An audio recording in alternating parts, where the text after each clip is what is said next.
Welcome back, everybody. And no, that's not a humming bee in the background. That is actually a lawnmower at the Thurrott Estate. We were sitting outside last night at my sister's house, and we heard kind of a buzzing sound. And here comes my cat. And we weren't sure if it was like a lawnmower or some, I don't know what. And it ended up being a drone. Someone had like a little tiny drone flying around the neighborhood. Wow. There were some expletives flying around this studio about 3 10 minutes seconds ago. Because for some reason, if anybody jumps into a time machine, will remember that this machine tried to update to 1803 while we're doing a podcast, because why wouldn't it? Sure. And it eventually did update to 1803, and the way that I know that is because all my audio settings were reverted back to default, and which is sort of an issue for this podcast. And that took a good 5 minutes to sort out, and then the 10 minutes of getting everything set back up. Brad, your real-world experiences with 1803 are not particularly interesting because Microsoft has declared that this release was the most reliable and successful one yet. And so I think instead of just going with what you're seeing in real life, I'm going to go with what Microsoft said and just believe that everything that they say is true and that there were no problems. So can we just move on from this? I like how you can't even just like pause for a dramatic moment. It's so awful. Okay. No, but Paul, I don't know if you've stepped outside recently, but it's a little. I actually cut my grass this morning, and when it got done, I just contemplated running over the my foot with my own lawnmower to go to the hospital because it was a little hot. Yeah. So sometime later today, you will be treated to a photo that I will title "White Trash." And it's going to be a picture of us and our dog in a kiddie pool in the backyard. I don't know if I'm really looking forward to that, but I will appreciate it. It's going to be 90-something today again. Yeah. Yeah. I forgot to, I got distracted because 1803 was all screwed up to actually put the photo I wanted behind me, because we'll talk about E3 here in a second. But Paul, I bought a new desk this weekend. I saw it. I saw that. Yeah. So what room is that? Is that like your new office? Yeah. Well, it is quite Upstairs literally. If you could go up through the floor, it's right above me. Okay. And so this was like a multi-stage thing, because first it was like, can I actually work upstairs? Like, is it doable doing a podcast down here, working upstairs, and all that? So that was step one. And so we got that set up, and it's like, yeah, I don't think I'm ever going to go back into the dungeon. And then I needed a proper corner desk because I just had like a slab thing. Yeah. So we went and got the corner desk, because what else do you want to do on Father's Day than assemble IKEA furniture? Yeah, at my old house, I used to do what you're doing now, which is my office was upstairs and my podcast studio was downstairs, and I found that worked pretty well, actually. Yeah. I do remember when you first came to BWW and you were doing your other podcast, the Friday podcast. I think I referred to your basement at the time, and this was before you had the studio that you're in now. Yeah. As Hitler's bunker. Yeah, you weren't too far off. Yeah. Yeah. I mean, it works. It's good for podcasting because there's no natural light. It's bad for living because there's no natural light. So. Yeah, that's right. But Paul, there is a little bit of light at the end of the tunnel, the E3 tunnel, if you will. Mm-hmm. So I believe I am not going to pronounce this company's name right, but I believe it's called GitHype. Might be the proper way you describe this. But what's more important here is what this company does is they monitor streaming platforms such as Twitch, and they also monitor platforms like Steam.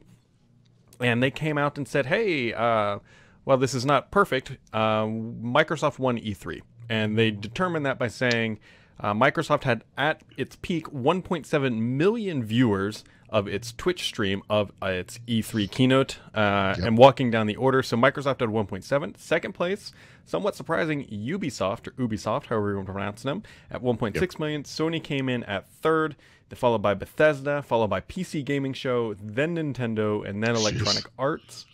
And to put this into a little bit of perspective, Microsoft actually had the highest streaming audience last year in 2017. So they're back-to-back World War II champions, or World War champions, not World War II champions, back-to-back champions there, with 1.1 million in 2017. So 500,000 to 600,000 more people watched this year than last year on Twitch, which is there's no other way to interpret that. That's good news for Microsoft.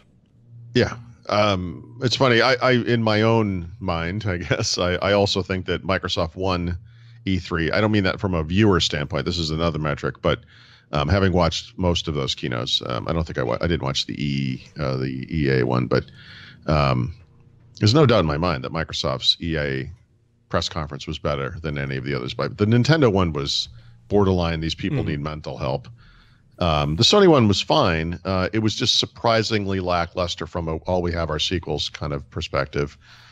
The same thing with, I guess it's Bethesda, the guys that do Doom and Rage and all that stuff. It's like, geez, like it's like Nostalgia Central over there. You know, it's like all we have is like this old stuff. They're almost like a semi-modern version of Atari. We do is just retread the same thing over and over again. Which I find pretty rich coming from a guy who only plays Call of Duty. Yeah. Oh no. Listen. My hypocrisy knows no bounds. I make no mistake. But tied to this, let me see if I can find this tweet. I get up every morning. I read the New York Times. I hate myself because the New York Times is terrible. And there was let me see. I guess I'm gonna quote this. This is like the opening, the blurb for an article about Twitch, which is the service that Amazon owns. Right. This is what it says. Google and Facebook are struggling to catch up with Twitch, a service that Amazon bought 4 years ago for $1.1 billion. To which I replied on Twitter, also a little company called Microsoft, dicks. And this is the problem that I have with the New York Times. One of the problems.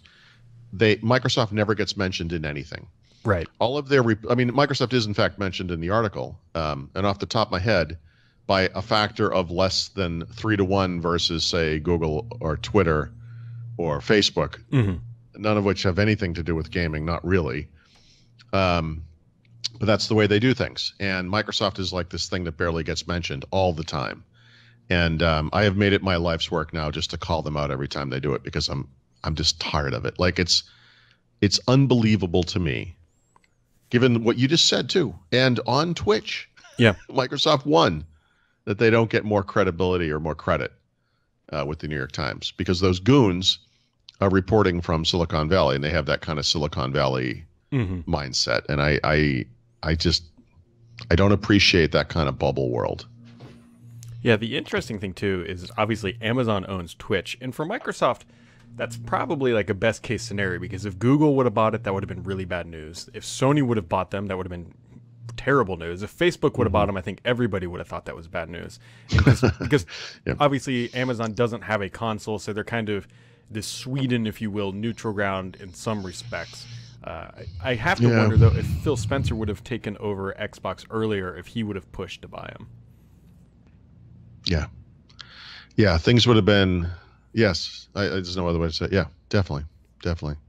I mean, Microsoft is doing with Mixer specifically what they're doing with Xbox in general, which is they've been dealt a set of cards and they are literally playing the best game they can play based on what they were given. And, Twitch is like so much else at Microsoft where it just improves in leaps and bounds. And the user base is not what it is, say, on Twitch or on YouTube probably, or anything else, I guess. But, I mean, they've thrown everything they can into it. And if you're a game streamer, the opportunity there is probably pretty good. if you want to, become a semi-famous, I don't know what these people are, celebrities or whatever, on that service. I mean, I think you have a better chance than you do elsewhere. Yeah. So obviously, whatever. Microsoft had a good E3. I don't think there was really any dispute about that. And here we are. But Paul, Microsoft has a launcher challenge problem, you say? It's not a launcher. It's not a launcher challenge problem. I mean, but I'm using the Microsoft launcher actually across devices. I've been talking for over a week now about this stupid Huawei MediaPad M5 review. The review is stupid, not the device. There's actually two devices. That is coming out today. I was literally just finishing it up as we started the podcast.